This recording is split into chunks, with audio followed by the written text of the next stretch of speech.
Morning. How's everybody doing? Hope you're all happy, healthy, doing the things you love with the people that you love doing them with. My name is Sean Butler. This little one here, who just had an argument with the cow. She's Bugsy Malone. This is episode 70 of Tottenham Walks. Guys, before we get going, if you wouldn't mind smashing the like button, the subscribe button, and the notification bell, I would be incredibly appreciative, as it helps tell the algorithm that you guys appreciate the content and that maybe other people might as well. As we're on the march now towards 4,000 subscribers. I just want to say thank you to everyone that's been engaged recently with the comments below. It's been incredible. I spent hours responding to each and every one of them.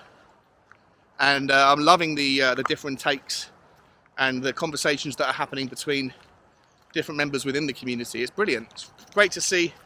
And I think together we're developing very intelligent arguments where people bringing in counterpoints and stuff, and it's fascinating, and I'm really enjoying it. So keep it up, guys, if you don't mind. Where I want to go today, guys, look, there's 48 hours before the Manchester United game. I'll be doing a stream about that. So I want to stick to the story that was kind of lingering around last night on Twitter, in that Joe Lewis and Enic have gone through the processes, the procedural requirements to tell Companies House that Joe Lewis is no longer a PSC, a person with significant control of Tottenham Hotspur, and that transfer of responsibility has been handed to two lawyers, two partners from the same law firm who work in the Bahamas. One of them, his name is Brian Antoine Glinton, and the other one is a lady, I think her name is Katie, it may be Katie Jenkins or something like that, I do forget. But both of them are partners in the same law firm. The law firm is they do specialize in tax efficiencies, estate planning, trusts, wills, that kind of thing, and generally just kind of corporate advice for entrepreneurs based in the Bahamas. So excellence across the board and all the things that someone like Joe Lewis would look for. Now, they, as a company, have worked in very close cahoots with Joe Lewis and Enic for a long time. And so, having done some research last night, I did put a tweet out saying, I think this is a big nothing burger.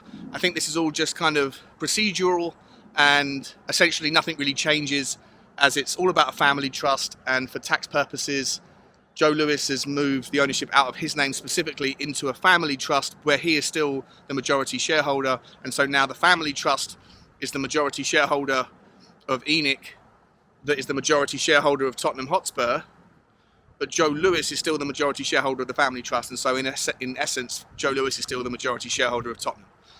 Then this morning I wake up and see Football London, Alistair Gold and his crew have released an article as well. They went one step further to get a spokesperson from Tottenham Hotspur's comment on the story, and they all were in agreement that essentially it's nothing significant, nothing meaningful has changed. It's just a reorganisation of affairs.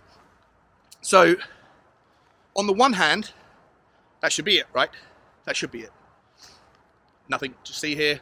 The two lawyers are just people that work closely with the family trust, and that will all be probably modified again in the coming days or weeks. It will move from them into the family trust itself. Whatever, right? On the other hand, for me, the question is, if it's meaningless, then why now? Why do those tax efficiencies and estate planning right now? To me, the timing is a little bit weird, in that Tottenham's financial year, I believe, runs July 31st until July 30th. August the 1st till July 31st. Their financial year, I believe, from memory, I could be wrong, but I believe it finishes July 31st.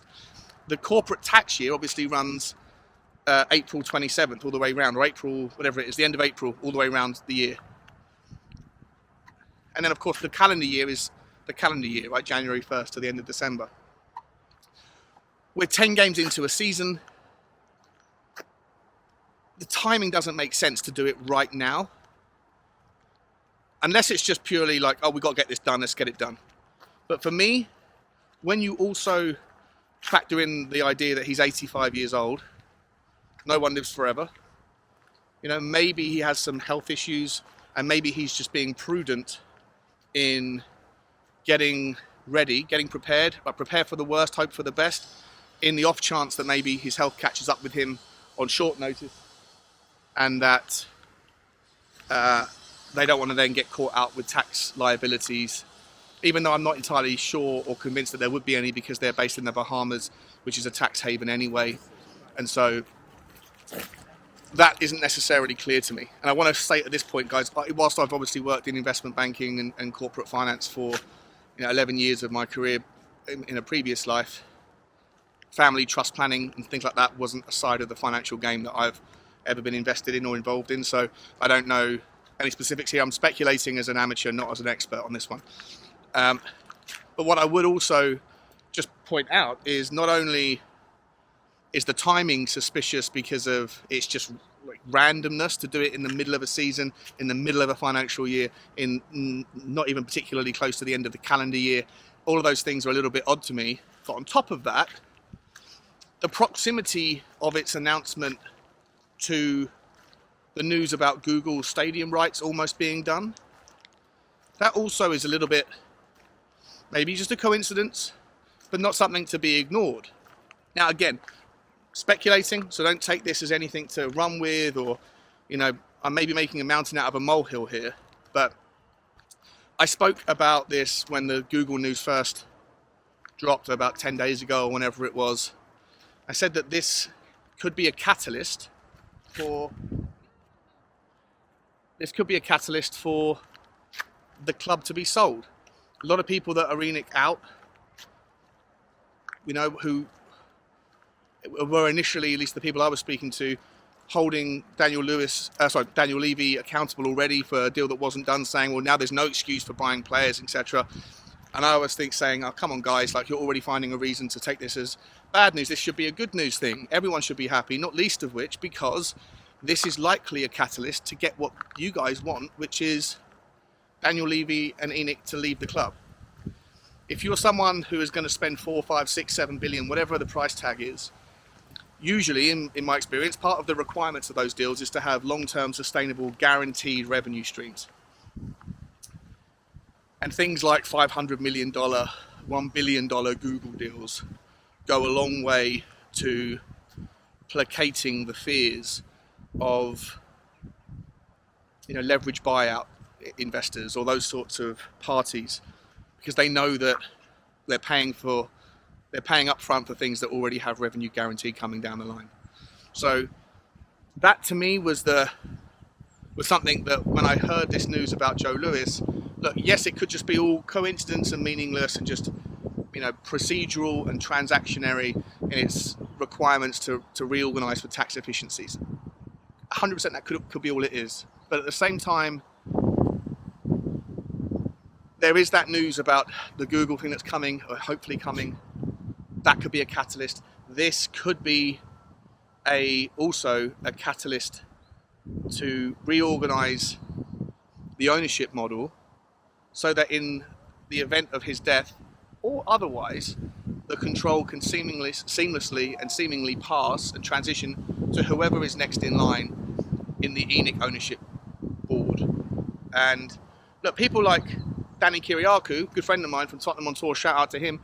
He keeps reminding me that, and I didn't know this, but that the owner, Joe Lewis, his daughter, is a massive Tottenham fan, and that she has aspirations and ambitions to take over the club, and that she would want to do it her way, which I think, from reading between the lines what Danny's telling me, that she would be far more ambitious and have a better risk tolerance. And that sounds interesting to me and exciting to me. So whether or not Joe Lewis wants to sell the club or just transition it gently, and over a period of time into the hands of his next of kin, I am more than okay with any new ownership model, as long as the sustainability of Tottenham Hotspur Football Club is not put under any kind of threat. A lot of people in the community think of me as the Levy-in guy, right? But I've said it a million times, and as much as I think it falls on some deaf ears, I'm not Levy-in, right? The only reason I play the part of defending Daniel Levy as much as I do is because, with regards to Tottenham's YouTube community at least, the vast majority of channels have a general Levy out stance, and that so much of their content is consumed by discussing the negative side of Daniel Levy and Enic. And more power to them, right? They can do exactly what they want, and I'm not telling anybody how to run their channel or to talk about what they should or shouldn't be talking about. They can do anything they want. But I just feel like, given that it's such a large percentage of the community and such a large percentage of their content is only offering that side to the conversation, I feel like it's imbalanced.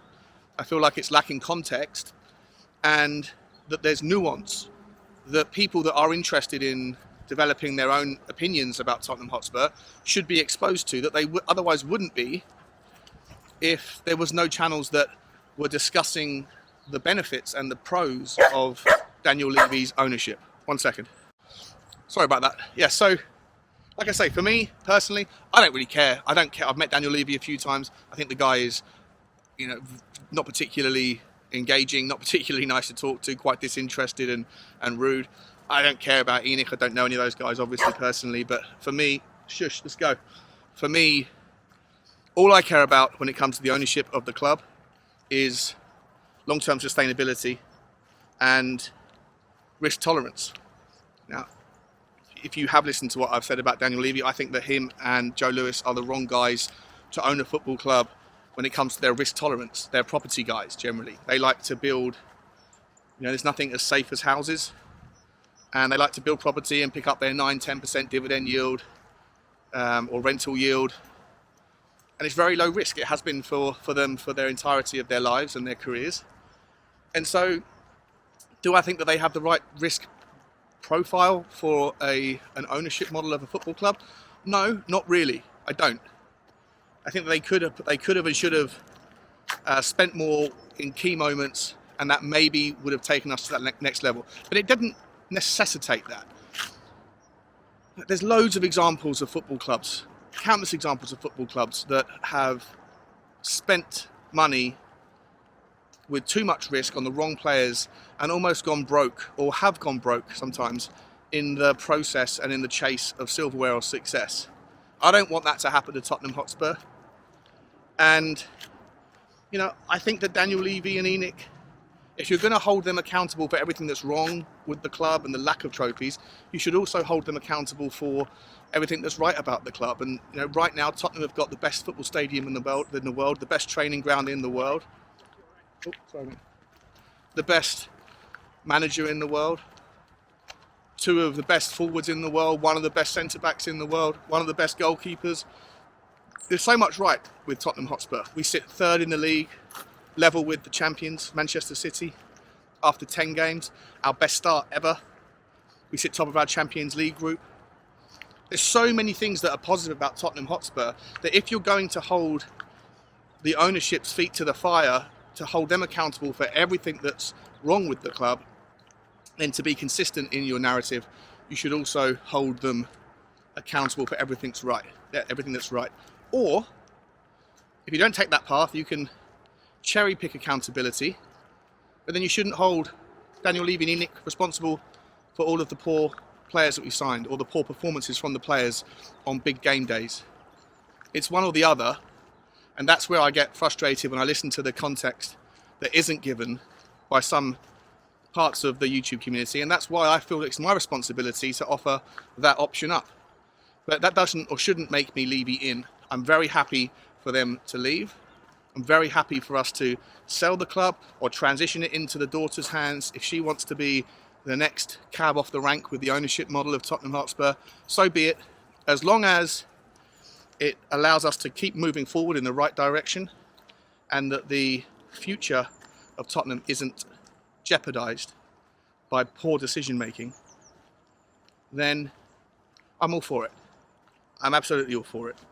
Now, whether or not any of this news that I've spoken about today is pertinent to that, who knows? According to the Tottenham Hotspur spokesperson, it isn't.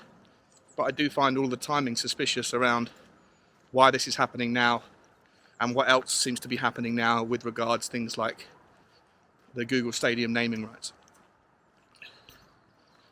We'll have to wait and see, guys. We'll have to wait and see. But in any event, I'll still be a Tottenham fan as long as I'm still above ground, long after Daniel Levy, Joe Lewis's daughter, Harry Kane, Sonny, Conte, long after all those guys have played their last match or written their last cheque for Tottenham Hotspur, I'll still be a Tottenham fan, and so will you. So that's why it's not that important to get that attached to people that are in control of the outcomes now, because they won't be forever. So let's try and, I don't know, pick the peanuts out of the poo as best we can with this one. I think it's a wait and see. At least on paper, they say there's nothing material here, but I think underneath the surface, there's probably more to this story than we currently know and currently meets the eye. It will be interesting. Every day as a Tottenham fan, there is something interesting to talk about. Ladies and gentlemen, I will love you and leave you. Like, share and subscribe. And as always, guys, as always, bye-bye.